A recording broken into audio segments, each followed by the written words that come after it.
The for ideal calving interval to be maintained, one has to breed the animal at proper time. So it should be say managed well. So after every parturition, there are say lot of problems, particularly parturition problems, that dystocia or the retention of placenta, metritis, endometritis, or even say some other diseases that occurs, and that decreases the reproductive and productive performance of the animals. So among these, the uterine disease that is produced by the bacterial infections that enters into the uterus and inflammation of the endometrium and then gets at in. And this has reduced the productivity, and also it has caused lot many subfertility problem in the population. So this rising incidence of this postpartum metritis and endometritis since over say last 50 years has gained interest in knowing the characteristic of this disease. Okay.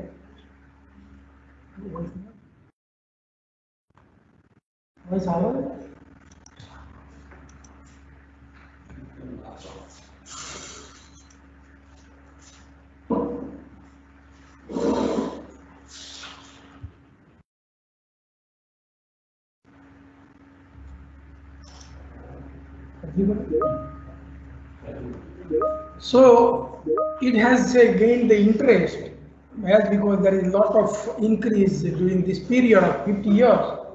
So the type of the disease and the characteristic of the disease, that is say, and the pathology involved, that has been understood well, as well as there is a certain underlying mechanisms of the uterine defense has been say exposed. So for all these, the correct and the timely diagnosis as well as the management is required to improve the reproductive performance of the dairy cow. See, earlier there were say many terminologies were used interchangeably for the metritis and endometritis conditions. And as we all know that many times persons used to speak that this is the case of metritis, though it may be a case of endometritis. So likewise, there was a problem with the terminologies. Earlier, the endometritis was said as the first degree, second degree, third degree, mild, moderate, and say severe type. Then the other was this acute, peracute, acute, subacute, like, and chronic endometritis. Similarly, metritis was also recently, it was classified like as first degree, second degree, third degree, and third degree was much severe one, that is puerperal metritis. So likewise, there was some problem with this terminology. So with the say consensus of several experts or the say international experts, almost 20-25 persons, they say agreed upon for the certain terminologies, and they have say come out with the certain definitions which is now say in the literature. So metritis is a condition of the inflamed uterus that occurs within 10 days of postpartum period. It is characterized by an enlarged uterus containing a watery red-brown fluid to viscous off-white purulent uterine discharge, and it has often a foul-smelling or a fetid odor. So severity of this particular inflammation, it ranges from say mild disease where there is no much systemic involvement, some sort of say appetite or some reluctancy in the animal may be shown, to up to a much severe cases of toxemia, which leads to the which is fatal one. Then the second category, that is the clinical endometritis. So it is described as a presence of a purulent discharge detectable in the vagina 21 days or more postpartum, or it may be a mucopurulent discharge detectable in the vagina after 26 days postpartum.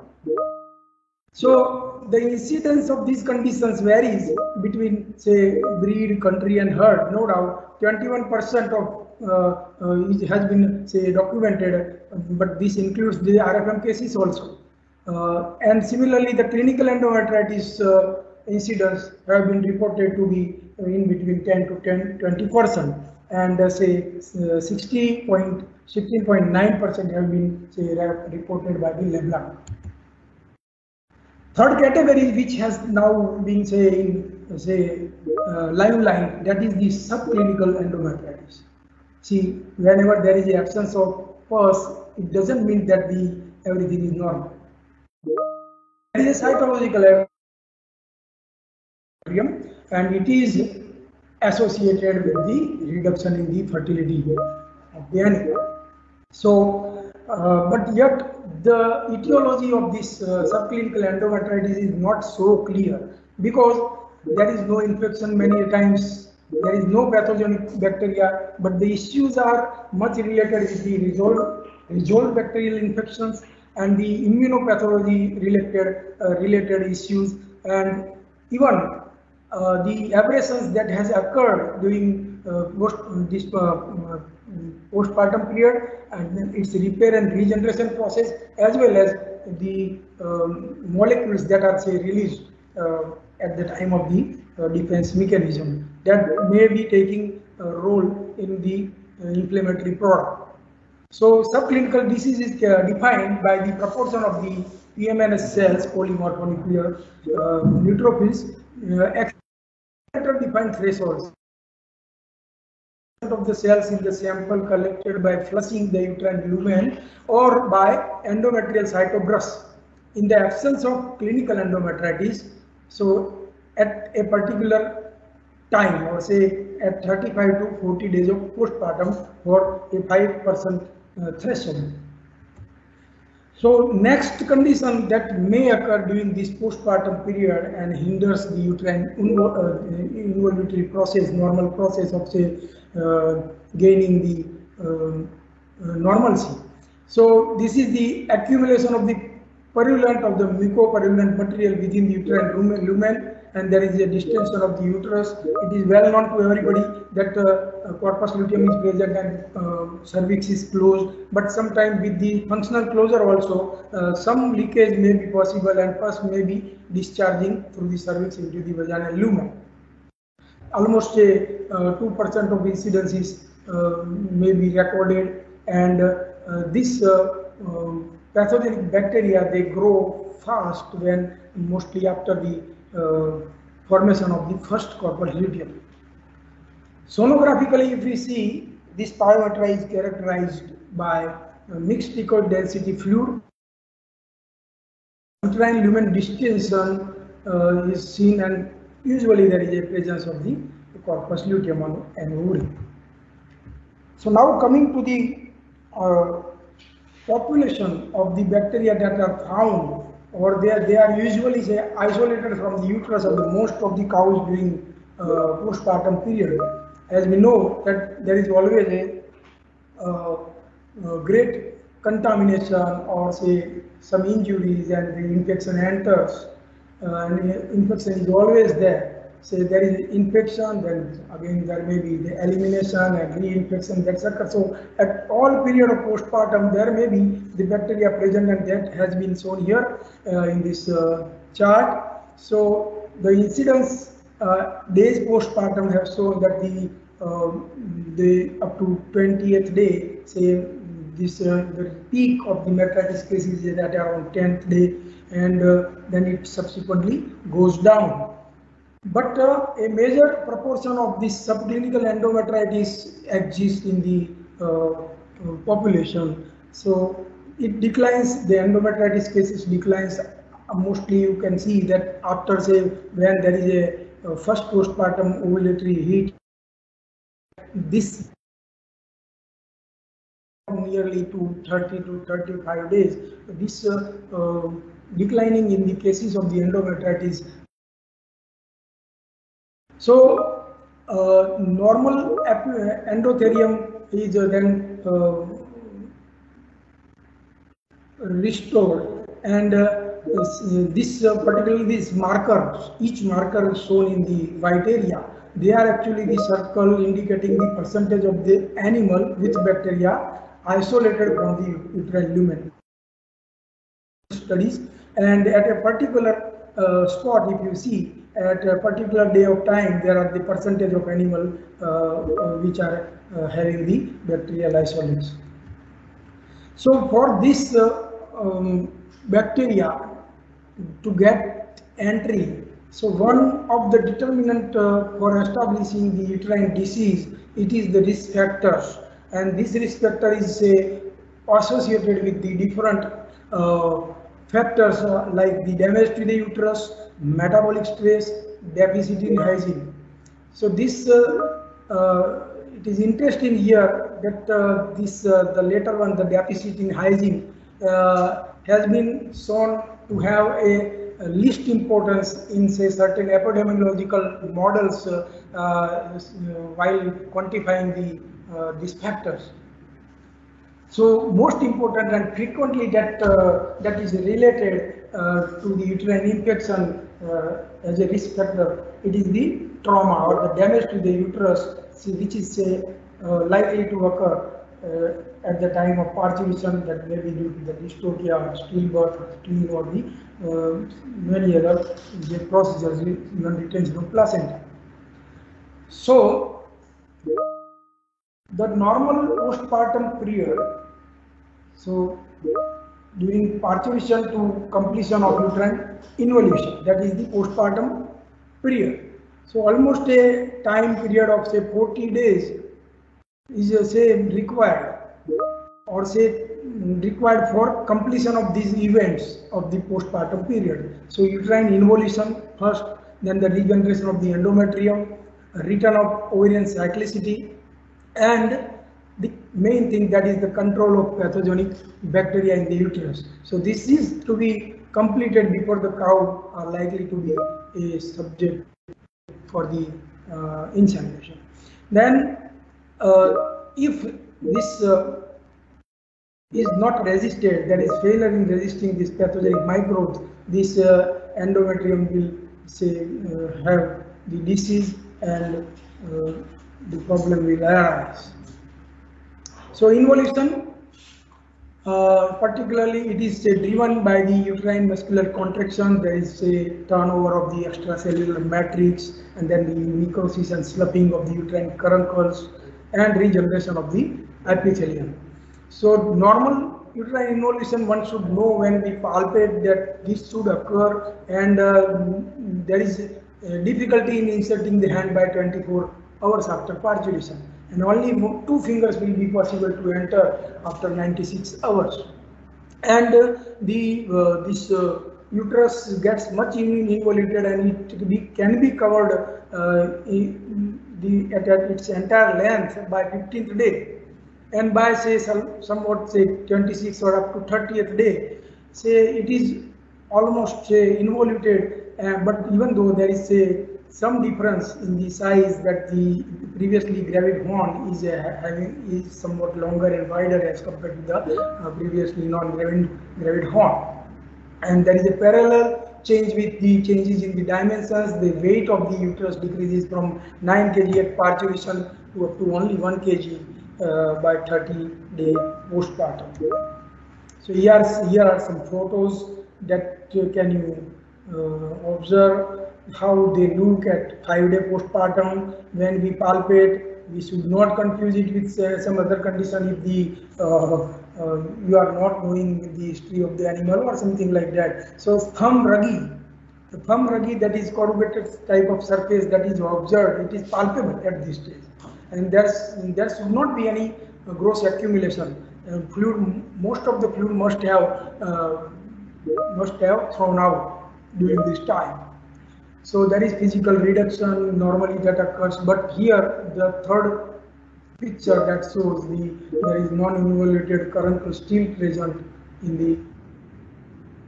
So regeneration of the epithelium also occurs simultaneously during a period of say 3 to 4 weeks after parturition, the curricle tissue that slopes and there is considerable tissue remodeling and the architecture of the normal tissue is gained. So normal endometrium is definitely required for important fertility.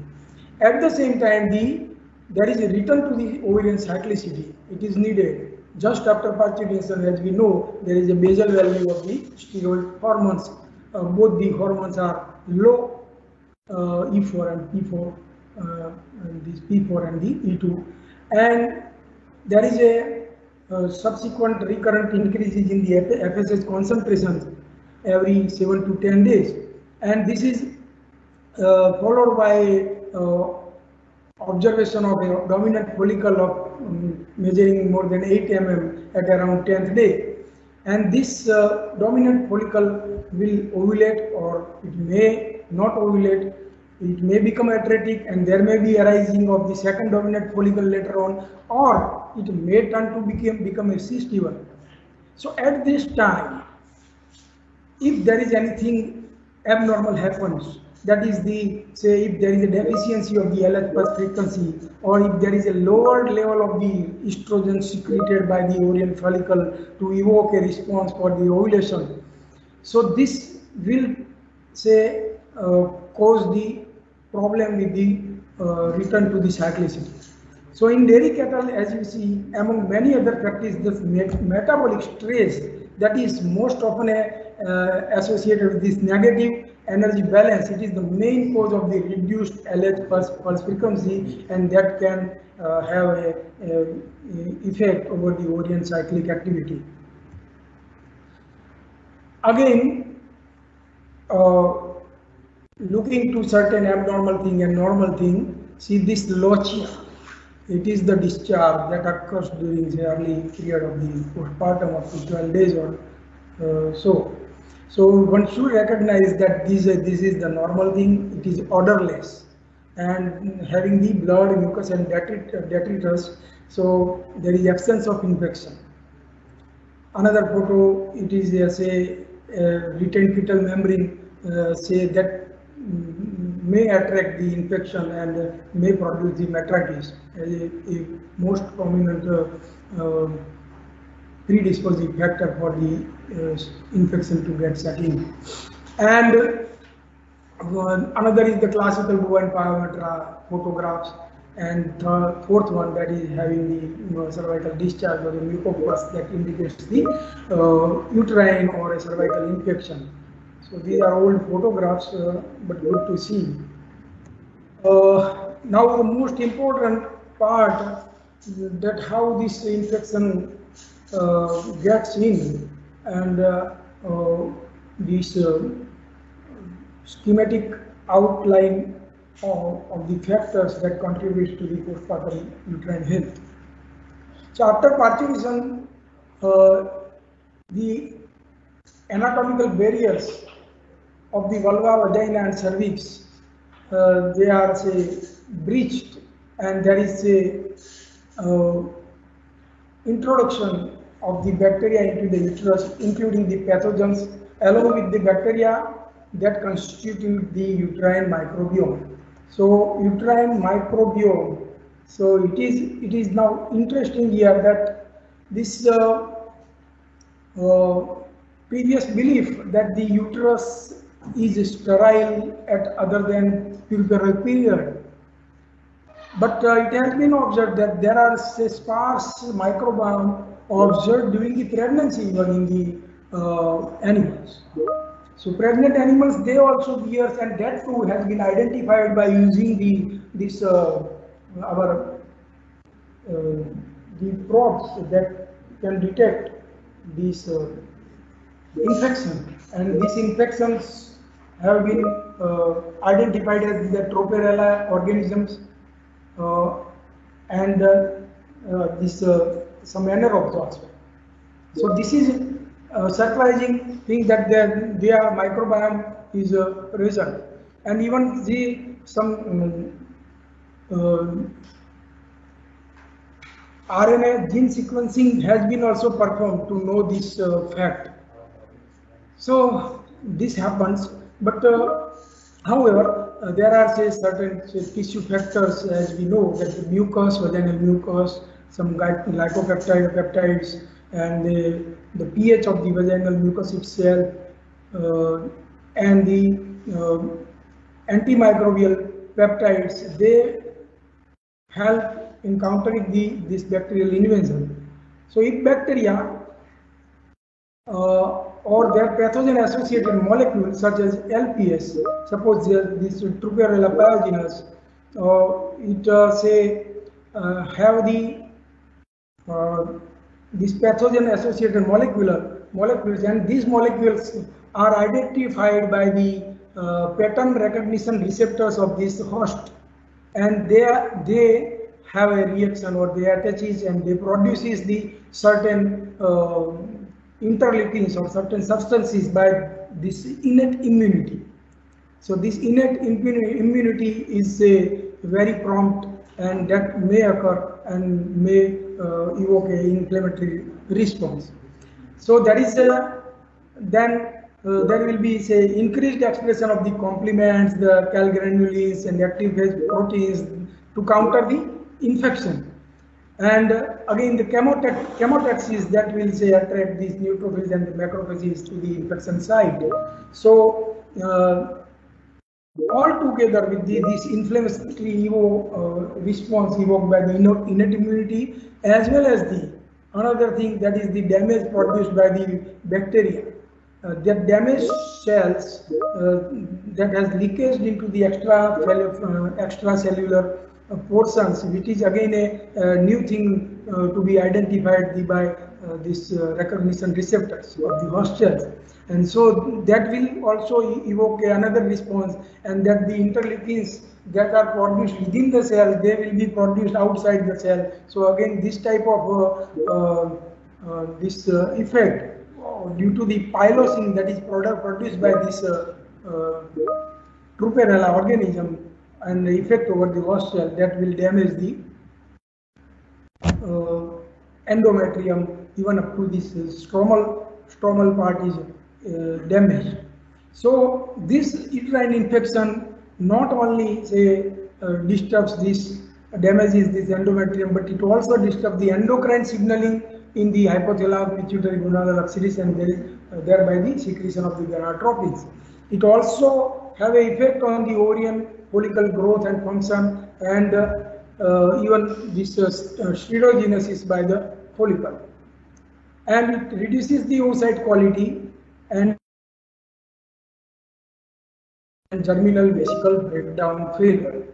So this is happening with the oocyte quality is disturbed. You see,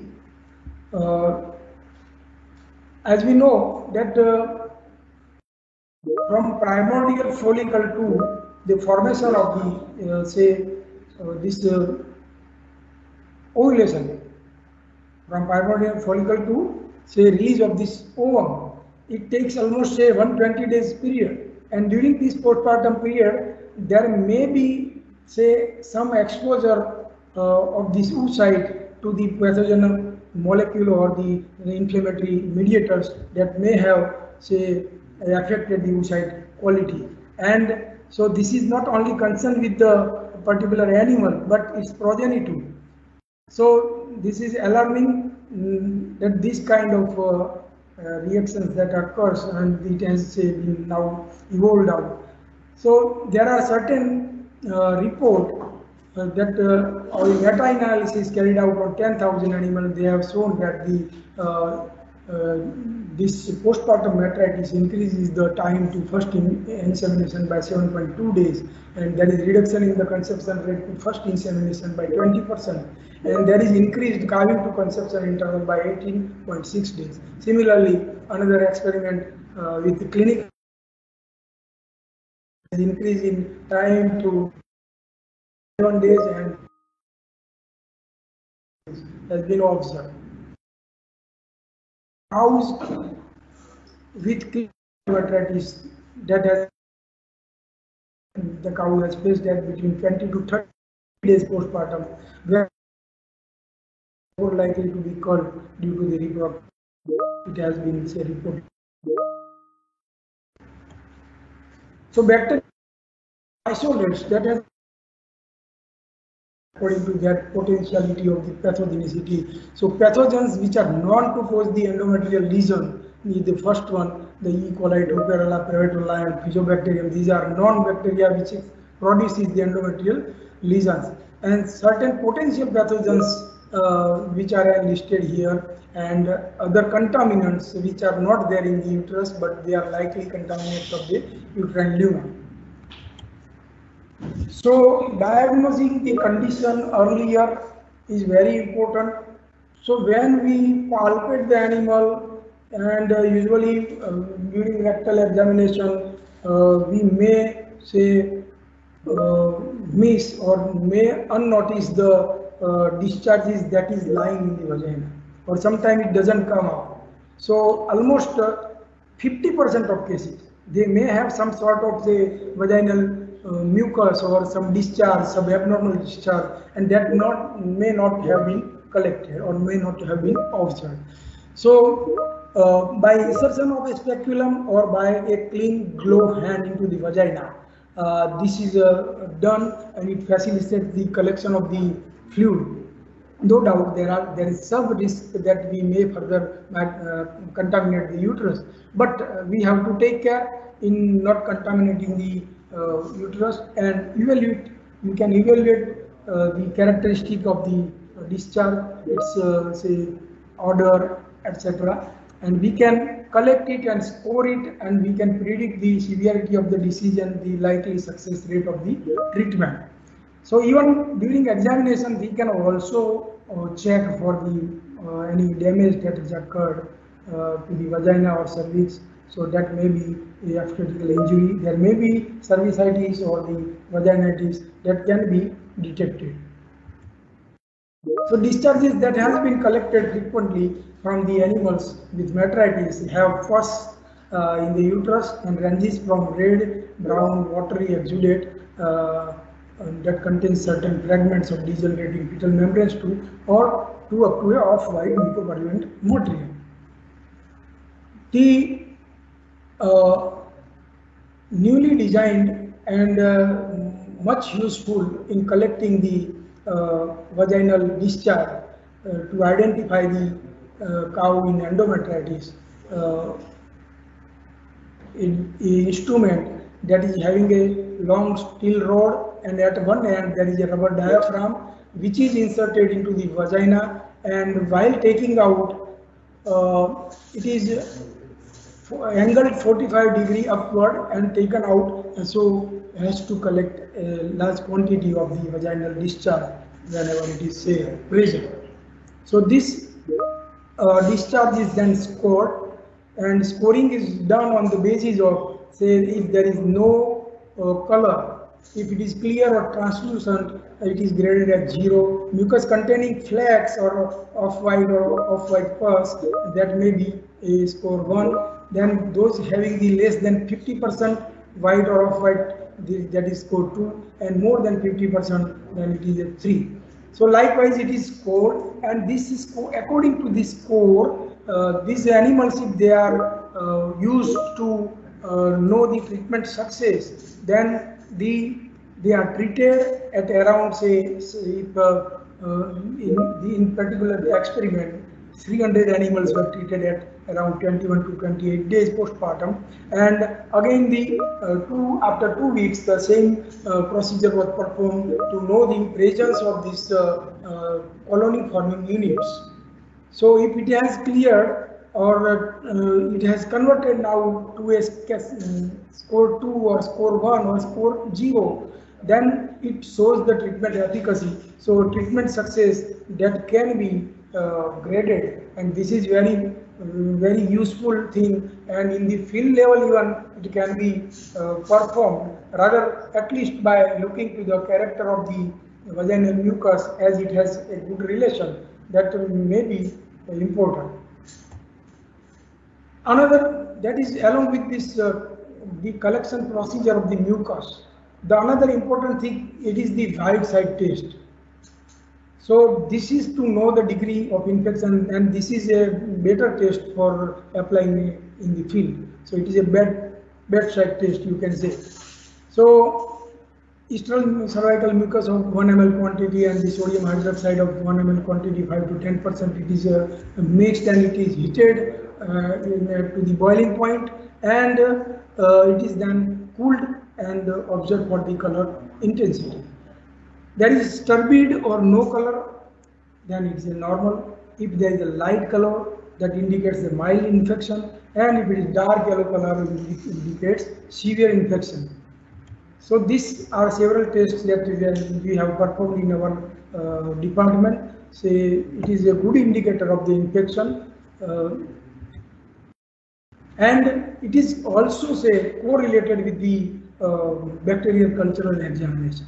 So a positive correlation has been observed. Almost 75% animals which have say shown the uterine infection by this test have also shown the bacteria.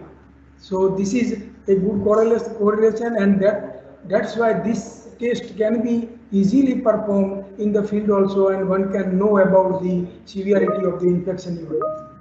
So another method to diagnose, it is the cervical cytological examination, endometrial cytological examination. These two techniques are well known in the human and in this particularly endometrial cytology in the mare and cow. So these cells may be collected by the guarded cotton swab, uterine biopsy, uterine lavage, and cytobrush technique. But looking to this two technique, the endometrial tissue biopsy and uterine bacteriological culture, say for this postpartum infection particularly, this uterine biopsy has decreased the first service conception rate, and hence it is discouraged and it is not much used. But for the experiment purpose or to know the different kind of histopathology, and this can be done, but it has say some effect on the fertility, so it is not done. And uterine bacteriological culture, again, there is vast majority of the infections, and beyond 3 weeks after calving, they are say mainly associated with the Trutella organism, and as you know, it is a difficultly culturable, rather unculturable organism. So again, this uterine bacteriology culture is not important. And with the biopsy, if you take a single sample, it is not representative of the entire endometrium. So these two methods are not much important, but at the same time, this white side test, use of Matrix-Check, and this cytobrush technique, these three things that can be implemented, and that is nice. So cytobrush technique, it is applied to know the population of the neutrophils or the this polymorpho nuclear cells. So several things that is required, the slides and the main thing that is required is the microscope and the cytological brush. Everything is required, no doubt. But this brush, that is cytology brush, that is actually designed for the human use, and it has been say now cut. A certain part is cut and it is fixed with a steel rod, or it is screwed in the rod, and it is applied, and it is covered, well covered with protected, and it is not say it is entered with aseptic or rather hygienic measures into the vagina. There are say stains that are required and microscope. So here the result. So after taking out the instrument, simply you have to insert as we do the like AI with that angle, and you can then rotate after entering into the endometrium. You have to press over the body part or uterine horn part, and you can say then take it out guarded well, and you can also apply over the plastic covering also, so as to avoid the contamination. Then it is smeared over the slide and observed at say 100 to even 400 magnification, and then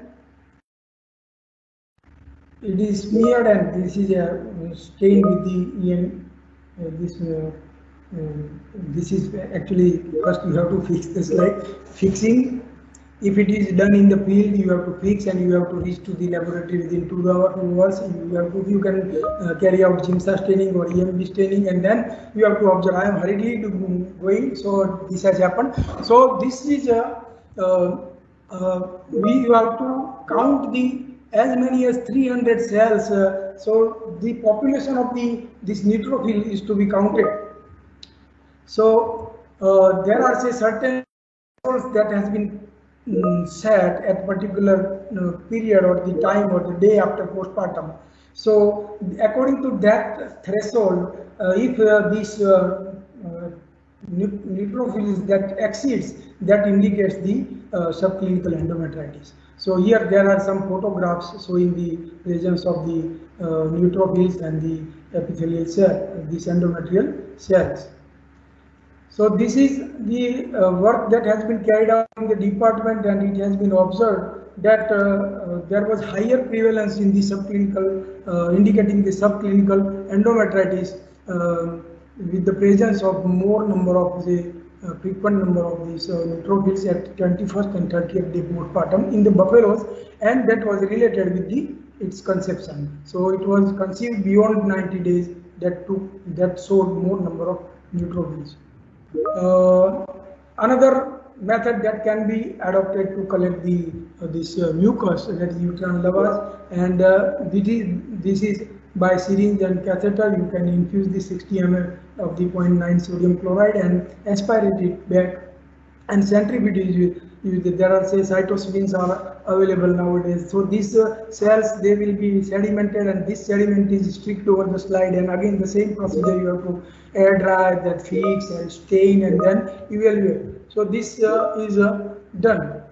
So there are say several reports with several thresholds by several authors, and at a particular day postpartum, at 30 days, at 40 days, or 26 days, in different conditions and different samples, even from the slaughterhouse sample, the cytology have been carried out, and it has shown good results.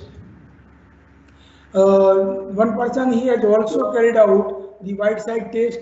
It has shown its importance. You can see the 72% of the animals, they have say reacted to the Whiteside test as positive, with say severe infection in 8 animals and 13 having the mild infection, and these animals were further investigated, and they have shown the aerobic organism in bacteriological culture. They have also shown the glandular hyperplasia, moderate glandular hyperplasia, pathological lesions. Then ultrasonography, well known, and it is now very well used in the field condition even. So it is important diagnostic tool to evaluate the uterine condition postpartum. So if there is say at all some fluid connection which is showing the anoic fluid and the enlargement of the uterine lumen. So if uterine lumen is more than 0.2 centimeter, that has an association with the conception rate as per the Lenz and Coverton in 2007. So this kind of measurement can help to decide about the fertility of the animal, and the picture will definitely say about the consistency of the material inside the lumen. So pyometra, having the distended and thickened uterine wall with viscous fluid inside, and it contains a dense echogenic particle. So this is all about say diagnosis part. Now treatment part is quite longer, but even I have say cut short it in such a way that some salient things that can be talked about. So in treating the metritis, you have to again say look for the symptoms or the severity of the case. If it is a much toxemic or having say septicemia or very high fever and when you have attended the case, the animal may have subnormal fever, subnormal temperature. So looking the animal, life support drugs or the supporting the homeostasis of the animal that is required. So ample of fluid therapy and the non-steroidal anti-inflammatory drug is to be given, and you have to stabilize the condition. And no doubt at the same time you have to start with the parenteral antibiotic. So in such cases which are having the puerperal metritis or toxemic metritis or septic metritis, you have to not manipulate the uterus. You have not to enter the uterus. If you try and do so, the animal will be, say, straining very frequently, and it will persist even. So, and it will have caused some very discomfort and pain to the animal. So, and again, the intrauterine infusion is not at all useful in this kind of cases. So, systemic antibiotic therapy is to be decided, and it should be judiciously decided. As because the anything in the uterus, if you go on pouring, this has no meaning. The antibiotics should not be irritant, it should not depress, it should penetrate well to the depth of the infection. It should be, say, not having the vehicle used, suppose it may be oil or some chalky substance. So that may produce some other problems. So this kind of things are to be taken care of while intrauterine therapy. But here in systemic antibiotic therapy, you have to look for the antibiotic that it should have a effective concentration at the uterine layers. After from the circulation, it should reach at a effective concentration to the all the layers of the uterus, so as to have the effect. So among these, this ceftiofur has proved better. Ampicillin has also equally effective. No doubt, oxytetracycline is used in the field and very much used. And but it should be known that this doesn't have the MIC level enough to stop the bacteria. So this is this can be given.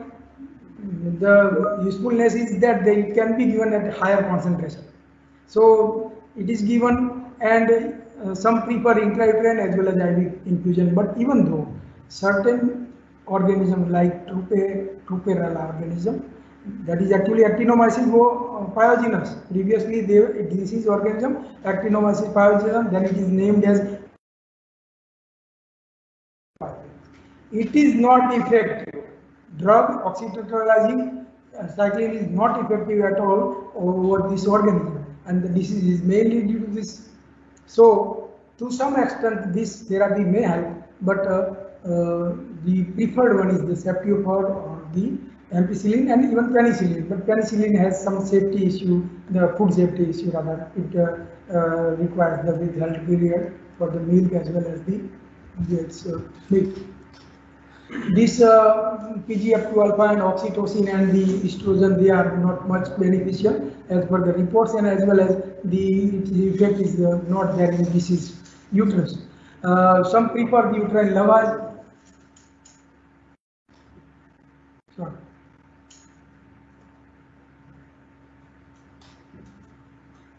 Some prefer the uterine lavage and drain it with the use of the large quantity of the normal saline.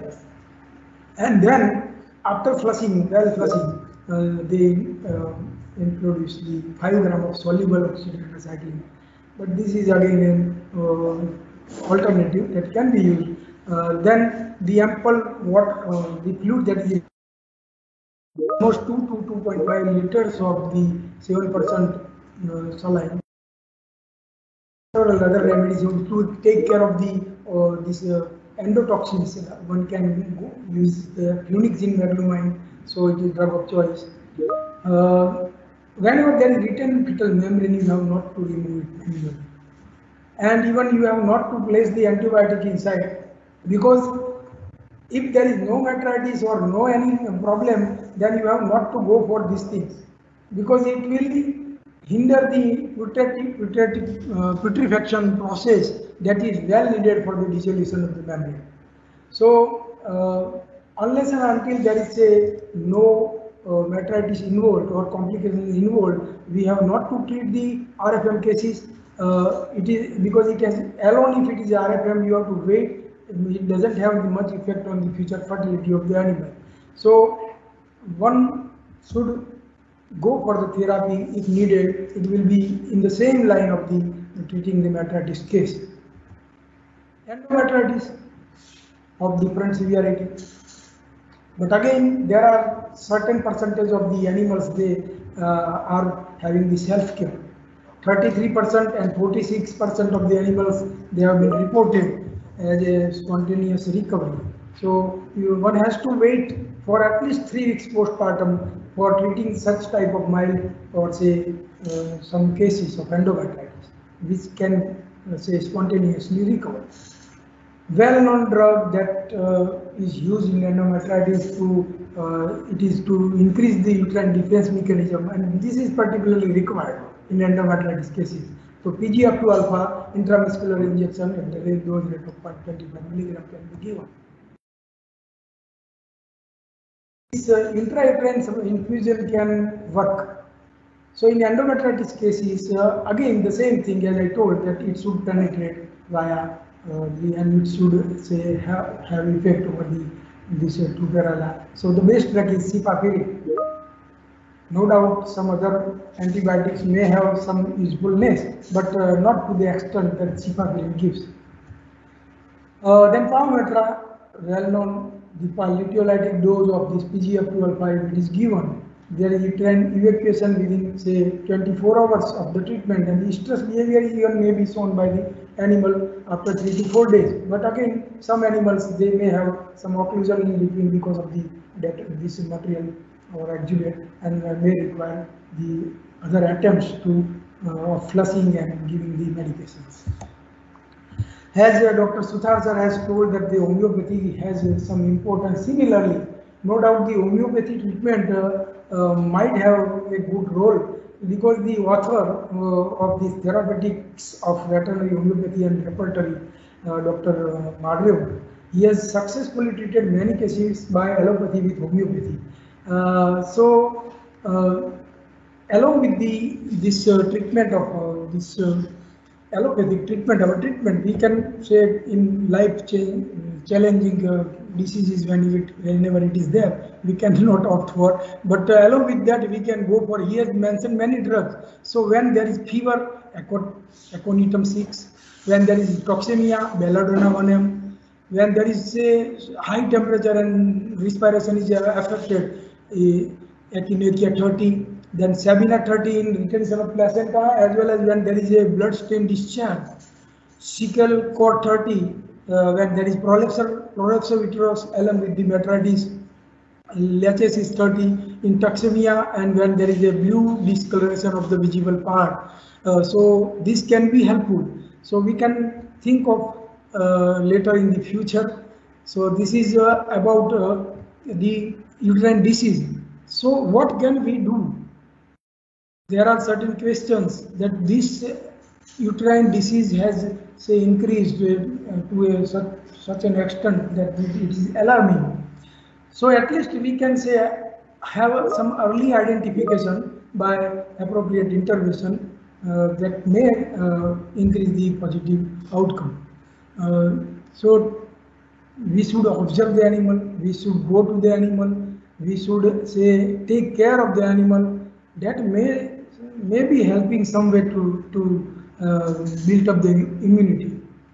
So first you say take the temperature during the early period 10 to 14 days. There may be some elevation of the temperature recorded. So person should learn this thing. So almost no doubt almost 60% of the animals, they are not showing elevation of the temperature. But some animals, those which show their temperature, they can be say promptly subjected to the treatment. Similarly, appetite, you have to be observant for the changes. So it is a key driver for how we identify the cows early. And so if there is any pattern change in the rumination or this appetite, so animals should increase its feed at the rate of 3.3 minutes per day through first 10 days in milk. So this kind of data that can help, and one should observe. So if there is a in the milk, there is a rapid failure or a failure in the gain of the enough increase in the milk per day, then also we may suspect. And always check the animal from its behind or alley behind him. So in its bed there may be some discharge, then promptly you have to go for the measures. So this will definitely help some way to certain extent